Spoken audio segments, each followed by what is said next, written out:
Well, the thing is, it was not so much drawing off other roles, just the everyday life. I mean, you look at life as an American. Inflation is going up. This, the job market is a little bit better, but it's not, great. Room for advancement in life. Just all of those different things that I think stress out the everyday man or woman in America and in the world. Just trying to put food on the table, feed your family, provide for the ones you care about. I think that was more of the motivation. His motivation, was just trying to make it, but still trying to be a good person at doing it too. Even though he's in this sort of underworld, the seedy underground, situation, he doesn't really want to do harm to somebody else to try to make it and feed his family. So that was more of the motivation for me. Yeah, that was our first time working together, but since then we've done another movie that we have coming out later this year, which just shows you how the bond that Frank and I have formed together. It was great working with Frank. Frank is a consummate professional, definitely comes in ready to work, do his thing. We worked very hard on this, because we wanted to build out the heart of it. Yeah, it's about, underground fighting and then ultimately leads to shooting and all this other stuff. But it really has to be about the people in order for you to follow the story and root for our protagonists, which we try to call ourselves. You can call ourselves the protagonist or the anti-hero, whatever you want. But we do have good in our hearts, and we're trying to survive this crazy world that we all live in.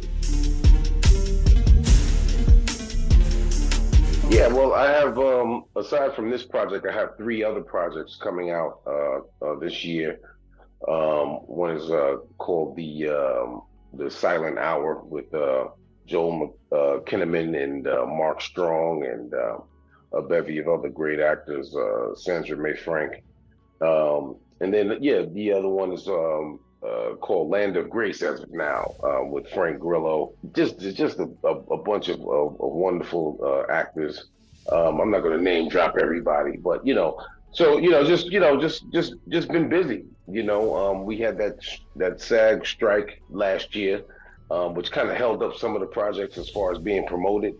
But we're back now, and here I am. So you'll probably be seeing a little bit more of me. No, I mean, there's not one in particular. I mean, there's so many that I've been able to be in the last 3 decades of my career. I've been able to be a part of. Just trying to find and continue to find great material that keeps me interested and keeps me vested in what it is that we do artistically. But there's not one in particular. So I'm here for the long haul. This is not a sprint. It's a marathon. It's not a destination. It's a journey. And I'm having a great time going on this journey. Yeah, unfortunately, we've had some people pass on the film for various reasons, and they are always in my heart wholeheartedly. But as far as Eminem and Omar Miller, I was just on the phone with him 2 days ago. Everybody, Anthony Mackie, everybody else, and rest in peace, Curtis Hanson, our director. We formed a bond doing that movie. I mean, we had such a good time. I think it's apparent. It shows it on screen. We really had to trust one another. A lot of raw energy. We were all young, in our 20s, I believe. And had a really great time, doing it. And it's very rare that you get to be a part of filmmaking in that way. A lot of times, especially now, things can kind of be rushed. So it's up to the artist to kind of slow things down and say, look, let's read, let's talk, let's delve into these characters. But it was a great experience doing 8 Mile. So I definitely, as much as I can, try to keep up with everyone there. Very cool. Did I read that you almost passed on the role initially? Is that true? I did. Well, when it came down to the pipeline for me, I was already due to start the show ER, which I loved playing Dr. Gray Pratt.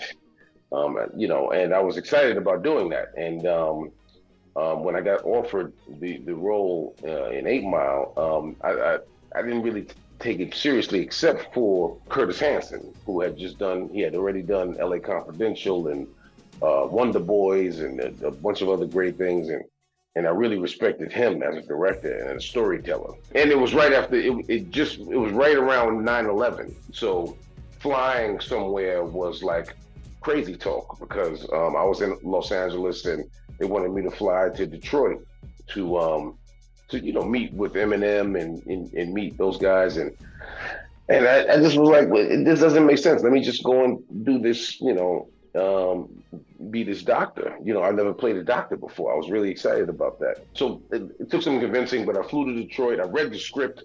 Script was awesome. I saw what I could add to it, and flew to Detroit and met with Eminem, and the rest was history. I mean, we became really, really good friends, and really connected artistically as well as personally. So ER waited. They said, "Okay, go do the movie. We'll wait a few months, and after the movie is over, come do the show." And that's what I did. Oh yeah, no, 8 Mile is. I can't believe I almost turned it down. I mean, it was a great experience. Eminem, put my name in the song. I didn't ask him to do that. He just one day just came to the set and said, "I put your name in the song," and it happened to win an Oscar. So I mentioned in an Oscar-winning song. There you go.